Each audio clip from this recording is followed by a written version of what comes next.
பரபரப்பா எல்லாராலையும் பேசப்பட்டு இருக்கிற கிண்டி டாக்டர் கேஸ் வந்து பத்தின ஒரு டீடைல் எக்ஸ்பிளனேஷன் தான். சோ விக்னேஷ் அதாவது கத்தியால குத்தினார் இல்லையா, அவருடைய அம்மாவே வந்து நிறைய வாக்குமூலம் கொடுத்துட்டு இருக்காங்க, பேசிட்டு இருக்காங்க. அவங்க சொல்ற விஷயம் அவங்க பையனை பத்தி என்ன அப்படின்னா, ரொம்ப நல்ல பையன், அவனுக்கு எதுவுமே தெரியாது, என் மேல அவ்வளவு பாசம் அவனுக்கு, நான் இருந்தா மட்டும் போதும், அந்த அளவுக்கு ஒரு சந்தோஷமா ரொம்ப அரவணைப்பா இருக்கிற ஒரு பையன். அவனுக்கு ஆல்ரெடி நிறைய உடம்புலயும் பிரச்சனை இருக்கு, அவனுக்கு ஹார்ட்ல ப்ராப்ளம் இருக்கு, வீசிங் அப்பப்போ வரும், அதனால ஒழுங்கா ஒர்க்கு கூட போக முடியல.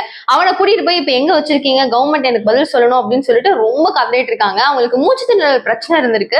அண்ட் இந்த கேன்சர்ல 6 மாசமா ட்ரீட்மெண்ட் வந்து கிண்டியில இந்த டாக்டர் சூப்பர்விஷன்ல தான் அவங்களுக்கு நடந்துட்டு இருந்திருக்கு. அண்ட் வந்து இவங்களுக்கு கீட்டோ தெரப்பி கொடுக்கப்பட்டிருக்கு. இவங்களுக்கு திடீர்னு மூச்சு திணறல் வர்றதுக்கான ரீசன் வந்து மேபி இதனுடைய எஃபெக்டா இருக்கலாம், ஒரு 4 இன்ஜெக்ஷன் போறதுனுடைய எஃபெக்டா இருக்கலாம் அப்படின்னு சொல்லிட்டு வெளியில பார்த்த டாக்டர்ஸ் வந்து கன்ஃபார்ம் பண்ணியிருக்காங்க.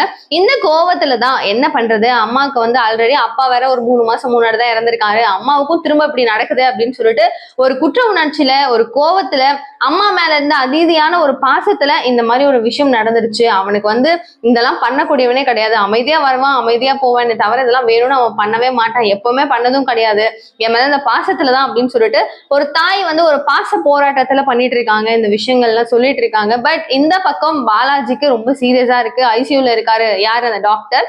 அவர் வந்து ட்ரீட்மெண்ட் கொடுக்கல, அவர் என்கிட்ட ஒழுங்கா பேசுனது இல்ல, 25 வருஷம் சர்வீஸ் எனக்கு இருக்கு அப்படின்னு சொல்லி நக்கலா பேசுவாரு, நான் ஏதாவது கேட்டா இங்கிலீஷ்ல என்ன திட்டுறது, என் பக்கத்துல இருக்கிறவங்க சிரிப்பாங்க அவங்களுக்கு புரியும், பட் எனக்கு புரியாது அப்படின்னு சொல்லி அவங்க அம்மா ரொம்ப ஃபீல் பண்ணி சொல்லியிருக்காங்க. பேசவே முடியல, மூச்சு திணறுது, ஆனாலும் பையனுக்காக அவங்க ஸ்டில் பேசிட்டு தான் இருக்காங்க. இன்னும் என்னெல்லாம் விஷயங்கள் வெளியே வரப்போது, இதற்கான ஒரு முடிவா கவர்மெண்ட் என்ன இஷ்யூக்கு வந்துட்டு ஒரு சொல்யூஷன் எடுக்க போறாங்கன்னு பல கொஸ்டின்ஸ் இருக்கு. என்ன நடக்குதுன்னு அதை வெயிட் பண்ணி பார்க்கலாம். அண்ட் அவருடைய ஹெல்த் அப்டேட் பத்தி நெக்ஸ்ட் வீடியோல பார்க்கலாம். Thank you so much for watching. Channel subscribe பண்ணிக்கோங்க so that நான் போற வீடியோஸ் update உங்களுக்கு கூட வந்து சேரும். Thank you.